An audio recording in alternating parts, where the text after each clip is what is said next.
उन्होंने दी है। उन्होंने कहा है कि अगर आपने बाल विभागा करने की कोशिश की तो आपको नेस्त नाबूद कर देंगे, दुनिया में जंग का माहौल हो जाएगा, हाथ काट देंगे। ट्रंप जानते हैं कि अगर हमारे नेता की तरफ कोई तलवार, कोई बढ़ी, कोई हमला हुआ तो इसका माकूल हम जवाब देंगे। सीधी चेतावनी उन्होंने पीएम नेतन्याहू को भी दी है। उन्होंने कहा कि अगर इजराइल ने भी हमारे ऊपर हमला किया तो इसका खामियाजा इजराइल को भुगतना पड़ेगा, इसका खामियाजा अमेरिका को भी भुगतना पड़ेगा। और लगातार बार बार जो ईरान के जनरल है वो बार बार ये कह रहे हैं कि आने वाले वक्त में अगर ऐसी सिचुएशन बनती है कि ईरान पर हमला हुआ तो हम मुकम्मल तरीके से तैयार हैं, हम मिसाइलों के साथ तैयार हैं, हम परमाणु जो हमारी मिसाइलें हैं वेपन्स के साथ तैयार है और अमेरिका को हम माकूल जवाब देंगे। और यही सबसे बड़ा सवाल है, क्या आज रात कयामत की रात ईरान के लिए, क्योंकि बंकर में खामनेई साहब चले गए, इसका मतलब कोई ना कोई इंटेल इंफॉर्मेशन जरूर है जो ये बता रही है कि आखिरकार आज कुछ खास जरूर होने वाला है।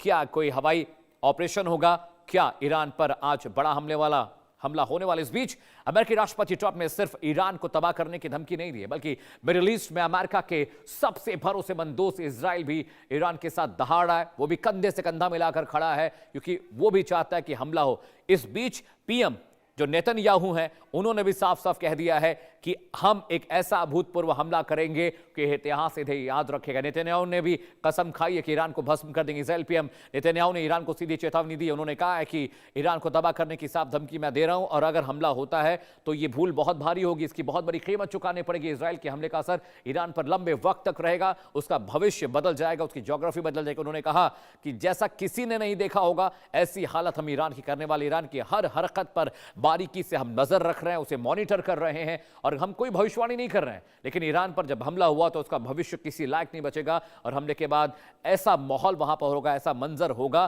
कि देखने वाले की रूह कांप जाएगी। ईरान से किसी भी तरह का खतरा महसूस होने की स्थिति में इजराइल खतरनाक ढंग से निपटने के लिए एक्शन मोड में है। और इजराइल संसद नेसेट ने भी इजराइल पीएम नेतन्याहू के साथ कंधे से कंधा मिलाकर इस बात का जिक्र किया है। इस बात को उन्होंने डिट्टो किया कि अगर ईरान हमला करता है इजराइल पर तो इजराइल अपनी पूरी फोर्स के साथ, पूरी पावर के साथ ईरान को तबाह और बर्बाद कर देगा और आने वाला साल, आने वाले दशक इस हमले को याद रखेंगे। यानी पहले ट्रंप का बयान आता है, ट्रंप धमकी देते हैं, फिर नेतन्याहू साहब का बयान आता है। यानी पहले ये दोनों नेता जंग में जाने से मना कर रहे होते हैं और अचानक फिर दोनों नेताओं का बयान आता है। दोनों नेता कहते हैं कि भाई हम सबक सिखाएंगे। इस बीच ईरान पर अटैक की जो भनक खामनेई को लग गई है। खबर आ रही है कि ईरान के सुप्रीम लीडर अब छिप गए हैं, बंकर के अंदर चले गए हैं और साथ ही साथ ये भी समझ में आ रहा है कि आने वाले वक्त में अगर ऐसा इम्कान होता है, ऐसा अंदाजा होता है कि वहां पर खतरा है, उसी से बचने के लिए खामनेई अंडरग्राउंड हो गए। लेकिन खामनेई गए कहां है, इस ग्राफिक्स के जरिए आपको बताते हैं, जरा समझिए कि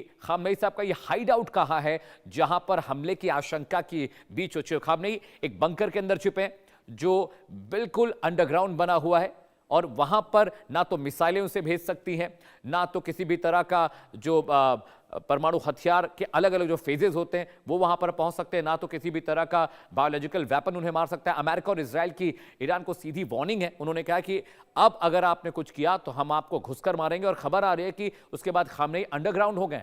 बताया जा रहा है कि खामनेई ईरान के परमाणु बंकर में दुबक गए हैं। 7 महीने पहले भी वो, इससे पहले भी गए थे, तब भी बहुत तबाही मची थी। जब इजराइल ने उन पर हमला किया था तब खामनेई ने 21 दिनों तक जमीन के अंदर वो छिपे रहे, वहीं खा रहे थे, वहीं पी रहे थे, वहीं पड़े हुए थे। और 7 महीने बाद एक बार फिर से वही सिचुएशन, वही मंजर देखने को मिल रहा कि खामनेई साहब बाहर पब्लिक को छोड़कर, जनता को मरने के लिए छोड़कर वो खुद बंकर में दुबक के बैठे। उस दौरान ईरान के परमाणु ठिकानों पर अमेरिका ने हमला किया, B-2 बॉम्बर से हमला हुआ।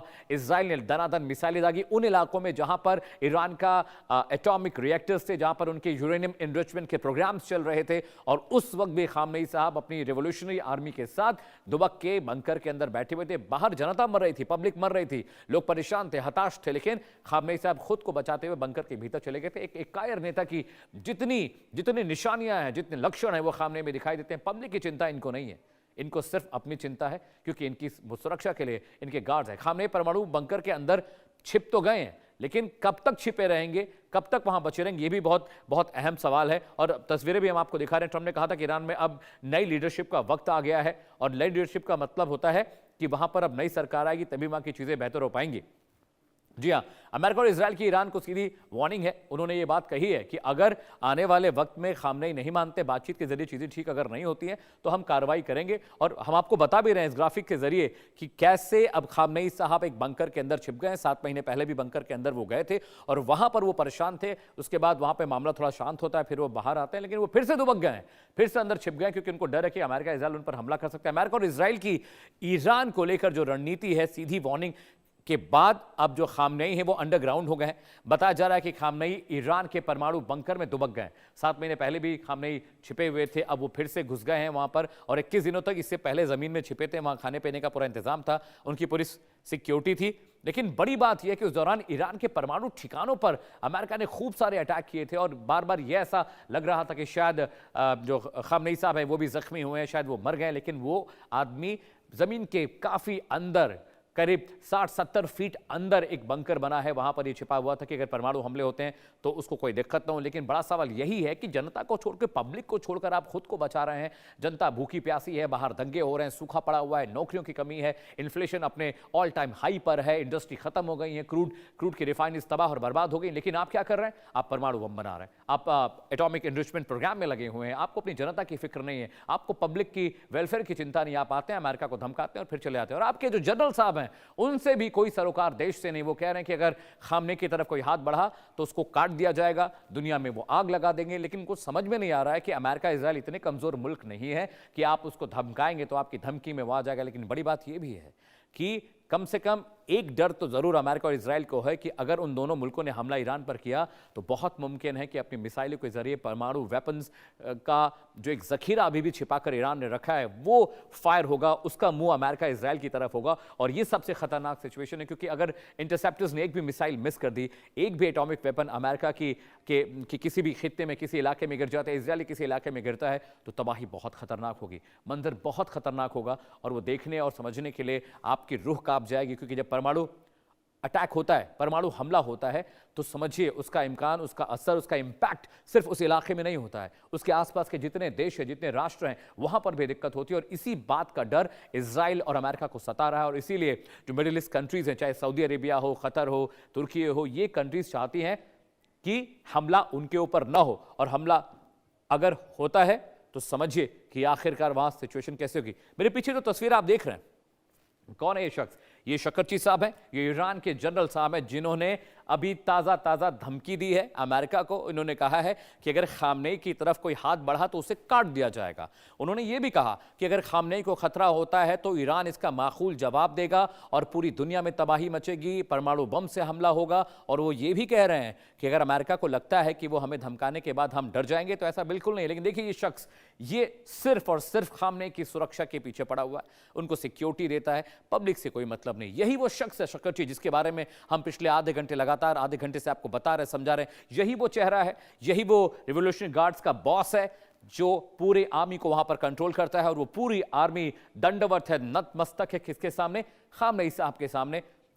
और ये तस्वीरें देखिए वहां पर किस तरह की हालत है, मैं आपको दिखा रहा हूं स्क्रीन पर। मेरे प्रोड्यूसर देव मुझे बता रहे हैं, ये आप देखिए कि वहां पर क्या हालत है। कियोस्क बचा हुआ है, अफरा तफरी मची हुई है, लोग भाग रहे हैं, छिप रहे हैं कि खाने 2 वक्त का खाना मिल जाए, दवाइयां मिल जाए। वहां पर स्थिति बहुत खराब है, लोग मर रहे हैं। आगजनी की तस्वीरें हम आपको दिखा रहे हैं। वहां पर दिन दहाड़े पुलिस वाले लोगों को मार रहे हैं, आर्मी मार रही है, हजारों लोग, लाखों लोग सड़कों पर उतरे हुए हैं। वो चाहते कि खामनेई सत्ता छोड़ दे, लेकिन खामनेई सत्ता नहीं छोड़ रहे हैं। खामनेई को इससे मतलब ही नहीं है, वो सिर्फ अपना हित साधने के चक्कर में, अपनी जिद में पूरे की पूरी कंट्री को, पूरे ईरान को तबाह और बर्बाद करने की कोशिश में लगे। ये तस्वीरें बताती हैं कि वहां कितना अनरेस्ट है, वहां सिविल वॉर की सिचुएशन होगी। लेकिन खामनेई को इससे मतलब नहीं है। वहां पर जनता परेशान है, जनता 2 वक्त का निवाला नहीं खा पा रही है, पीने के लिए पानी नहीं है, सूखा पड़ा हुआ, दफ्तर बंद है, ना तो बिजली की सप्लाई हो रही है, ना तो दवाइयों की सप्लाई हो रही है। लेकिन खामनेई, ये शख्स देखिए, ये पब्लिक अपीयरेंस आते हैं हीरो की तरह, एक हीरो की तरह। ये एक मस्जिद में आते हैं, वहां पर ये अमेरिका की बात करते हैं, अमेरिका को धमकी देते हैं। पब्लिक वेलफेयर के बारे में कोई बात नहीं होती है कि पब्लिक कैसे जिंदा है, कैसे खा रही है, कैसे वो चल रही है, कैसे। ये देखिए, ये एक तस्वीर देखिए कि वहां पर खामनेई को सुनने के लिए हजारों की तादाद में लोग पहुंचे हैं। लोग खामनेई को सत्ता से हटाना चाहते हैं, लेकिन खामनेई अभी भी इस जिद पर अड़े हुए हैं कि भाई हम सत्ता नहीं छोड़ने वाले हैं, चाहे जनता की कत्लो गारत होते रहे, भेड़ बकरियों की तरह लोग काटे जाएं। और अमेरिका यही तो चाहता है कि जो डिप्लोमेसी है, जो बातचीत है, जो बैकडोर जो कम्युनिकेशन होना चाहिए, डिप्लोमेटिक कम्युनिकेशन, वो ना हो, ताकि कम से कम अमेरिका इजराइल को एक रीजन जरूर मिल जाए कि भाई हमला इसलिए किया क्योंकि ईरान बातचीत को तैयार नहीं है, हमला इसलिए किया क्योंकि ईरान से अमेरिका और इजराइल को खतरा। हमारी खास पेशकश में अभी के लिए फिलहाल इतना ही, रुकने छोटे से ब्रेक के लेके जाएगी नहीं, खबरें लगातार जारी हैं।